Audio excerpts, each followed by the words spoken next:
La capsule. Oui. Je ne sais pas si tu voulais te présenter, Carl. Oui, certain. OK, donc bonjour tout le monde. Mon nom, c'est Gabriel Bastien. Je suis étudiant-chercheur dans le laboratoire à Didier Jutras à SWAD en sciences psychiatriques au PhD. Dans le fond, aujourd'hui, on va venir vous présenter les résultats de l'étude Optima, qui est une étude sur laquelle on a travaillé pendant les dernières années. Moi, mon aspect plus spécifique dans cette étude-là était au niveau des symptômes dépressifs, l'interrelation entre la dépression et les TAO. Oui. Alors, moi, c'est Christina. Je travaille aussi sur le projet Optima. Je travaille un peu plus l'aspect opioid craving dans l'étude. Alors, c'est comme ça qu'on a ces connaissances sur le projet Optima. Est-ce que c'est bien? Oui, c'est bien? OK, parfait. Je vais juste faire comme ça. Parfait. Bon, alors, on a déjà couvert tout ça. Excuse. Parfait. On n'a pas de conflit d'intérêt réel ou potentiel en lien ou non avec le contenu de cette présentation aujourd'hui. Les objectifs de la capsule sont vraiment, de partager les informations de l'étude Optima et ses résultats avec vous. Aussi, deuxièmement, de discuter de l'application des résultats de l'étude dans la pratique plus clinique. Et troisièmement, discuter des possibilités d'utiliser des modèles de soins flexibles dans les soins prodigués aux personnes avec un TUOP. On n'a pas défini plus tôt, mais c'est un trouble d'usage d'opioïdes de type prescription. Alors, un peu de background, le traitement par agoniste opioïde, ce qu'on appelle aussi un TAO, reste la norme de soins pour les troubles liés à l'utilisation des opioïdes, y compris pour les consommateurs d'opioïdes autres que l'héroïne. On pourrait penser comme au fentanyl qu'on trouve beaucoup plus souvent maintenant que l'héroïne toute seule. Il y a plusieurs obstacles, par contre, à l'accès et à la poursuite des TAO. Notamment, il y a une supervision assez stricte de ces traitements. On pourrait penser comme à la méthadone, souvent on doit aller à la pharmacie tous les jours pour avoir la dose de traitement qui peut devenir compliquer la vie un peu de l'individu. Le profil d'innocuité de la buprenorphine naloxone permet quand même un modèle de soins un peu plus flexible que ça. Mais ça a été peu étudié dans le contexte de l'utilisation d'opioïdes autres que l'héroïne. Alors, le projet Optima vient essayer de combler cette lacune dans les connaissances. Alors, en gros, l'objectif de l'essai Optima, c'était de comparer l'efficacité des modèles de soins, vraiment un modèle de soins, pas les molécules en tant que telles, mais tous les soins qui entourent cette molécule-là. Alors, les modèles de soins de la buprenorphine naloxone et de la méthadone dans un contexte de pratique clinique et réel chez des personnes ayant un trouble lié à l'usage d'opioïdes de type prescription. C'était un essai contrôlé, randomisé, pragmatique, ouvert. Alors, tout le monde savait ce que l'individu prenait. C'était aussi multicentrique. On avait 7 sites à travers le Canada. Donc, il y avait 2 à Vancouver, 1 à Calgary, 1 à Sudbury, 1 à Toronto et 2 à Montréal. L'objectif primaire, c'était l'évaluation de la non-infériorité du dosage flexible à emporter à domicile de la buprenorphine naloxone par rapport au modèle de soins standard de la méthadone pour diminuer la consommation d'opioïdes chez les personnes avec un TUOP. Les visites étaient à toutes les 2 semaines et on avait aussi un test de dépistage urinaire à toutes les 2 semaines. Et l'étude a continué pendant 24 semaines. L'initiation des traitements, c'est un peu différent pour la buprenorphine et la méthadone. Avec la buprenorphine, l'initiation est vraiment plus rapide. On peut commencer une dose de 4 mg buprenorphine pour 1 naloxone. Et là, je vais juste parler des doses de buprenorphine parce que c'est l'ingrédient actif. Alors, je vais juste continuer avec ça. Alors, on a commencé avec un 4 mg buprenorphine et on pouvait monter jusqu'à 12 mg dans la première journée. Et dans les prochains jours, on peut assez rapidement augmenter les doses jusqu'à 24 mg. Et ça, on considère ça un maintenance dose. Une dose confortable, une dose de maintenance. Ouais. Mais par contre, je voulais juste mentionner que pendant le traitement, vu que c'était un essai pragmatique, si l'individu avait vraiment besoin de plus que ça, puis c'était la décision du médecin, on pouvait quand même donner des plus hautes doses. Mais c'était les recommandations de base. Pour la méthadone, par contre, ça prend un peu plus de temps, vraiment beaucoup plus de temps. On commence avec une dose plus à 30 mg par jour. Et là, on attend quelques jours, 4 ou plus, et on augmente un tout petit peu par 5 à 10 mg. On peut continuer comme ça tous les 4 jours ou un peu plus jusqu'à environ 60 à 120 mg. Encore une fois, il y a des personnes qui avaient des doses plus hautes que ça, mais c'est la norme environ. Pour tout ce qui est dose à emporter, la méthode de prendre les doses pour la buprenorphine, 2 semaines environ après l'initiation du traitement, on pouvait tout de suite ramener chez nous une dose de 1 semaine. Une semaine de dose pour prendre chez nous au lieu d'aller à la pharmacie à tous les jours. Après 4 semaines, on était rendu à environ 2 semaines de dose qu'on pouvait apporter à la maison. Par contre, la méthadone, pendant 2-3 mois, c'était des doses supervisées à la quotidienne. On voit encore une fois que c'est vraiment un style de vie un peu différent, prendre la méthadone que de prendre la buprenorphine. C'est un peu ça que l'étude Optima voulait venir explorer.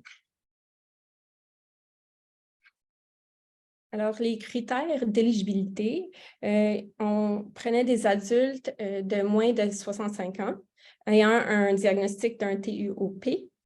Il fallait, évidemment, accepter d'être randomisé à un traitement, de ne pas avoir le choix d'un traitement au début. Par contre, ils avaient le droit de changer de traitement au cours de l'étude si c'était mieux pour eux. Les critères d'exclusion, pas de... évidemment, d'état psychiatrique ou médical qui faisait en sorte que ce n'était pas sécuritaire de participer dans l'étude. Si c'était sécuritaire, c'était correct d'avoir un problème psychiatrique, juste si c'était sécuritaire. On ne pouvait pas avoir non plus de douleur qui nécessitait un traitement par opioïde.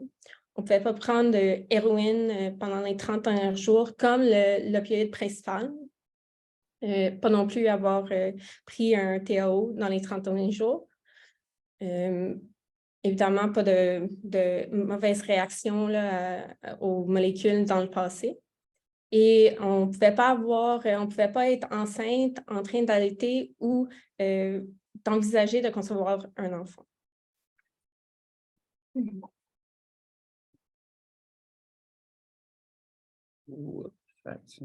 OK. Super. Donc, on va passer un peu plus au niveau des résultats, donc vraiment l'espèce de crunchy là, de la présentation. Fait que, premièrement, juste une petite description de la population. Donc, il y a 272 participants qui ont été recrutés. On avait un objectif de 276, mais à cause de la COVID, on a terminé le recrutement un peu plus tôt. Donc, on avait un âge moyen d'environ 40 ans. Donc, c'est une population qui est assez représentative là, de la population là, de personnes qui ont un trouble lié à l'usage des opioïdes de prescription. Donc, on avait environ un 70 % qui étaient des hommes. C'est sûr qu'on avait une majorité de personnes qui étaient aussi blancs, environ un 10 % de personnes autochtones. Environ aussi comme un 25 % de personnes qui avaient un logement instable. Par la suite, il y a environ, on ne voit pas très bien les pourcentages, là. Pour ce qui est de la buprenorphine naloxone, il y a 73,8 % des personnes qui ont eu des doses à emporter, donc des doses qu'ils pouvaient avoir pour environ 1 semaine, par exemple, à place d'aller chercher la dose supervisée à la pharmacie à tous les jours. Donc, avec la buprenorphine naloxone, on s'est ramassé avec un 12,7 jours de nombre maximum de doses à emporter à la maison. Pour ce qui est de la méthadone, là, on avait une supervision des doses là, qui étaient un peu plus comme la norme. Donc, on s'est ramassé avec un 32,1 % des personnes qui étaient sous méthadone, qui ont fini par avoir des doses à emporter à tous les jours. On a une moyenne de 85,2 jours de doses à emporter. Par contre, ce qu'il faut garder en tête, c'est que c'est une moyenne. Donc, en fait, il y a probablement une personne qui vient driver l'augmentation de la moyenne. On avait plutôt des doses là, qui se ramassaient autour de comme une semaine là, environ pour ce qui est de la méthadone. Ensuite, au niveau de la dose moyenne, donc environ 20,3 mg pour la buprenorphine naloxone, 81,8 mg pour la méthadone. Donc, on est vraiment dans les standards là, de l'ICRAS en termes de traitement de la dépendance aux opioïdes. Et il y a environ 22 % des gens qui sont partis de la buprenorphine pour changer à un autre traitement agoniste opioïde. Pour la majorité, c'était la méthadone. Et il y a environ 12 % des gens qui sont passés de la méthadone à un autre TAO. Habituellement, ça pour des raisons, soit de la molécule ne fonctionnait pas nécessairement, on n'arrivait pas à obtenir des doses assez efficaces pour que la personne soit confortable. Donc, plusieurs raisons, mais c'est majoritairement parce que la personne, en fait, parce que la médication n'était pas appropriée pour la personne. Pour ce qui est des résultats principaux, donc premièrement, on a évalué 3 aspects pour l'étude principale. Donc, premièrement, bien évidemment, la consommation d'opioïdes.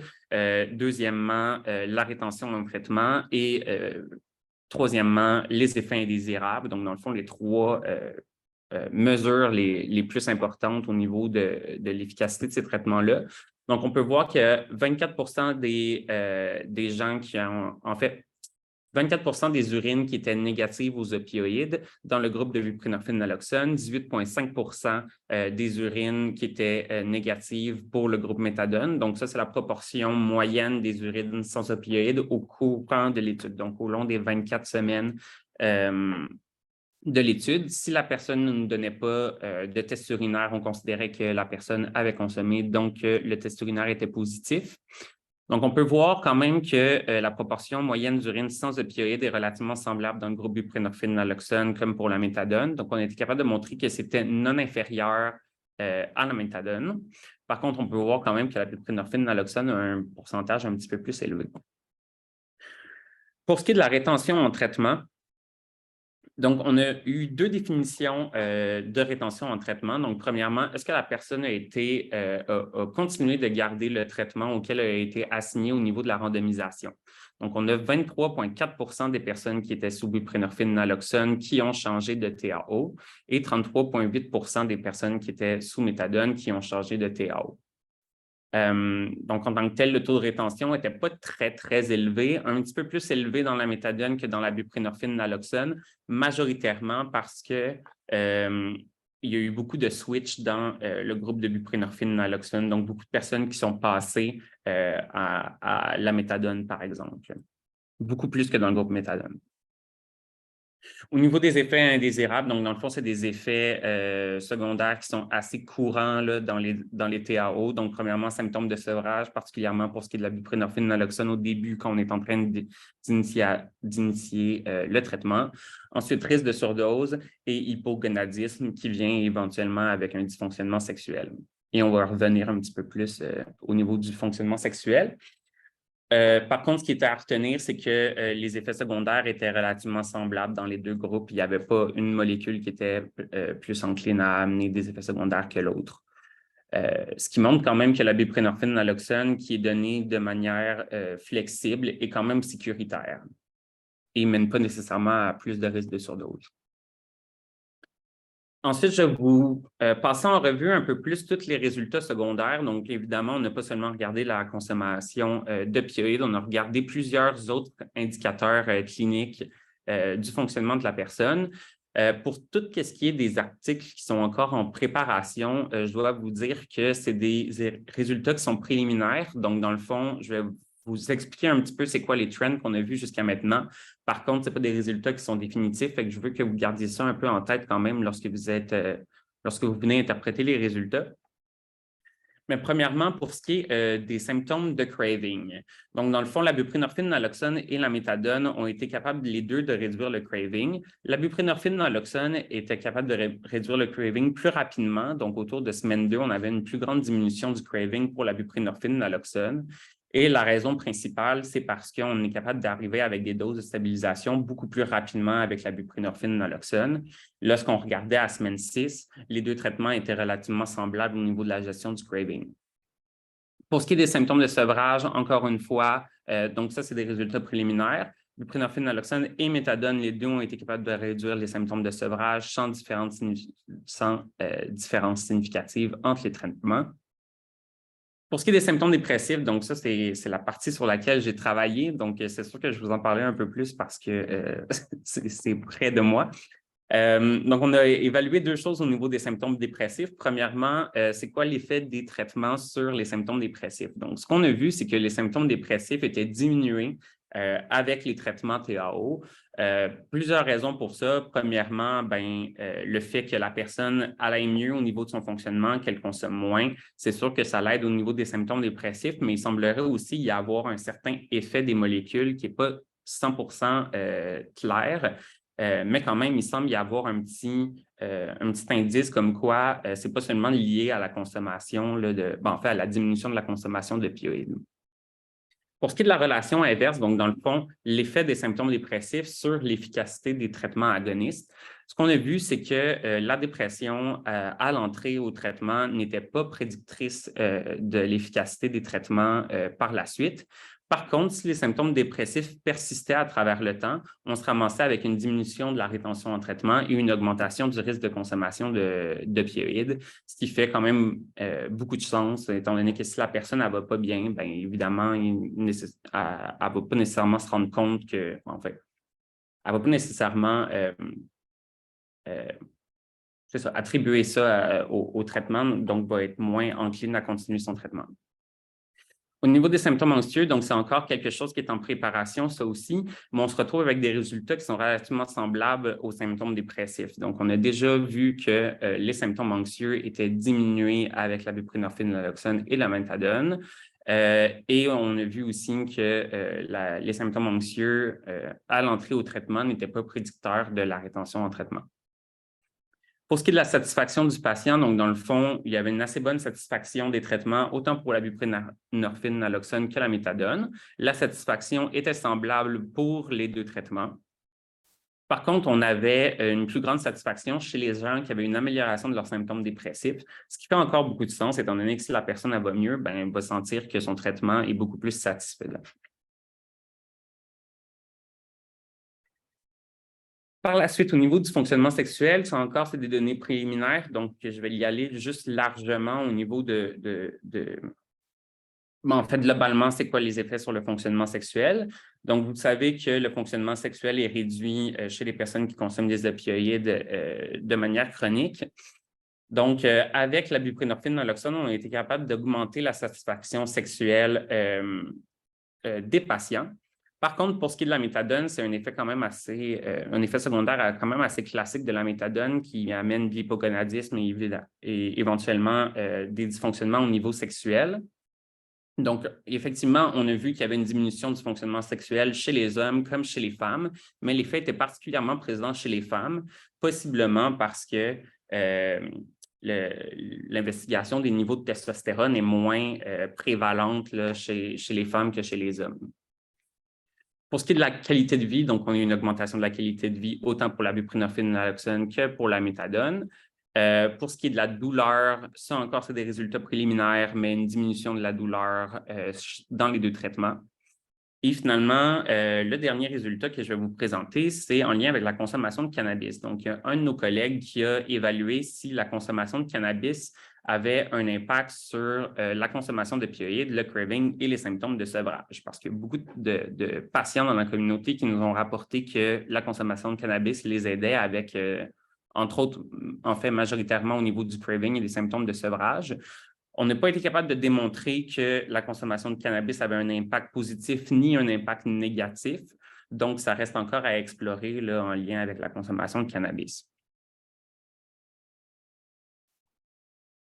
Donc, finalement, juste pour un peu faire un résumé là, de tous ces résultats-là qu'on est arrivé avec l'étude Optima, c'est que comparé à la méthadone